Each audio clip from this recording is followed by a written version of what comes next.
Hey,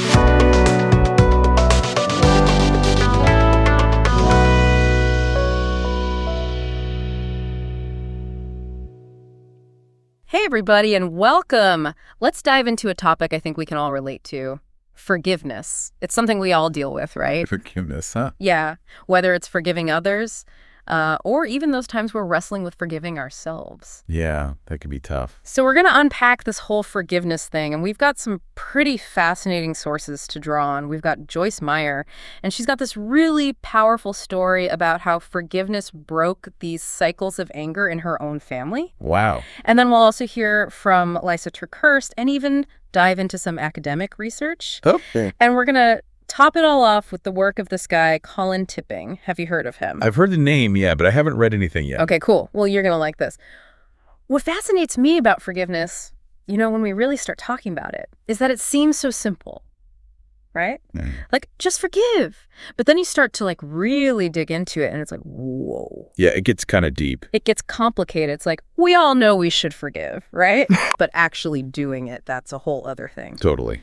It's so much easier said than done, right? It really is. It's more than just saying the words, too, isn't it? Oh, absolutely. When you think about it, it's easy to get caught up in what Colin Tipping calls traditional forgiveness, like where you kind of acknowledge, okay, yeah, someone messed up. Right. But you're still holding on to that feeling of being wronged. Yeah, you haven't really let it go. Yeah. And he contrasts this with what he calls radical forgiveness. And it's interesting because it challenges us to find what he calls, get this, perfection in the imperfection. Okay, perfection in the imperfection. So, I gotta be honest, that sounds a little like, I don't know, trying to convince myself that burnt cookies are actually delicious. I love that analogy. But think of it this way. Tipping talks about these two worlds, right? The world of humanity and the world of divine truth. So the world of humanity, that's kind of our everyday experience, right? It's where we tend to see things as black and white, right and wrong, those rigid categories. Right. But then there's this world of divine truth. And in this world, everything is, and this is a quote, already whole and perfect. Okay, so using my burnt cookie example, you're saying in the world of divine truth, those burnt cookies, they were always meant to be burnt. Like it was part of some grand plan. Exactly. It's like those burnt cookies, they were always destined to teach you about patience, or maybe they were going to lead to a hilarious story you can tell later. Okay, I kind of get it. The world of divine truth is all about that bigger picture, you see, that higher purpose, even in those messy human moments, like the burnt cookies. So it's not about pretending the pain or anger we feel in those situations isn't real, right? No, not at all. It's about recognizing that there might be a deeper meaning there. Like a spiritual level where those experiences, even the painful ones, they're actually opportunities. Opportunities for growth, for healing something within ourselves. Yeah. Okay, so let me see if I understand this. When I'm feeling angry, let's say, because a friend betrayed my trust, radical forgiveness would ask me to consider what that situation, even though it hurt, what that situation is trying to teach me about myself. Yes, exactly. It's about asking yourself, what if this experience, even though it hurts, is actually a gift? What if it's a chance to heal a wound in me that needs attention? And, this brings us to why forgiveness, even when we desperately want it, even when we're craving it, can feel so incredibly difficult. Yeah, it's true, because sometimes forgiveness, it feels impossible, like trying to climb Mount Everest in flip-flops. Yeah. You should be able to do it, but it just seems completely out of reach. Right. And, a big reason for that struggle, a lot of times, is our beliefs. Our beliefs, okay. Especially what Colin Tipping calls our core beliefs. And these are often forms way back in childhood, and they kind of operate beneath the surface, like this. A child whose father leaves might develop a core belief that they're unlovable. Oh, wow. Yeah. And those beliefs, they don't just magically disappear when we grow up, do they? Exactly. They kind of become these hidden blueprints, and they shape how we see ourselves and how we interact with the world. And they can make it so hard to forgive both ourselves and others because they're always there whispering in the background, coloring every situation with those old beliefs. This is making me think about patterns in my own life. Have you ever noticed how you might keep attracting the same type of partner, even if those relationships aren't good for you? Oh, absolutely. What? That's often a sign that those core beliefs are at play, drawing in experiences that mirror our deep-seated narratives about ourselves, even if those narratives aren't serving us well. So if I'm constantly ending up in friendships where I feel betrayed, maybe deep down there's a part of me that believes I'm not worthy of loyalty. That's the kind of question radical forgiveness encourages us to explore. It's not about blaming ourselves for these beliefs, right? But about shining a light on them so we can start to heal.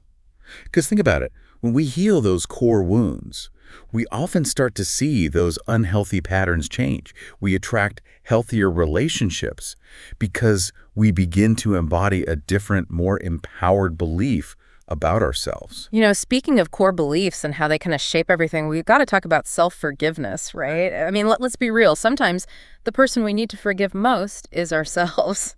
You're so right.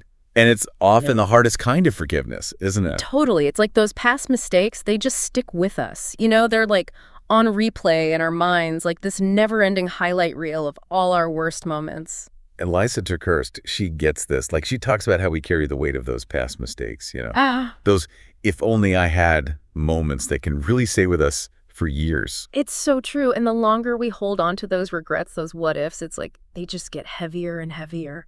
And there's actually research to back this up.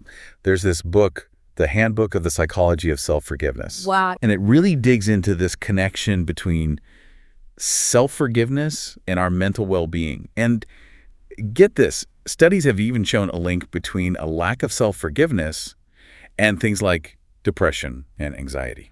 So you're saying, like, when we're holding on to those past hurts and beating ourselves up about it, we're actually making things worse. Exactly. It's like we're trapping ourselves in this cycle of self-punishment. And honestly, it doesn't help us move forward or learn from our experiences. So how do we break free from that cycle? Like, what does healthy self-forgiveness actually look like in practice? Well, the handbook, they make this really important distinction between true self-forgiveness and what they call pseudo-self-forgiveness. Judo, okay. Right. And sometimes we can fall into this trap of thinking we've forgiven ourselves, but really we're just avoiding taking responsibility for our actions. So it's more like sweeping the problem under the rug, right? Instead of actually dealing with it. Exactly. True self-forgiveness. It's not about letting ourselves off the hook. It's about being honest about our mistakes, learning from them, and then, here's the big one, treating ourselves with the same kind of compassion that we'd offer a friend who messed up. Because we all make mistakes, right? I mean, come on, nobody's perfect. Absolutely. We're all human. Yeah. And holding on to that self-condemnation, it keeps us stuck.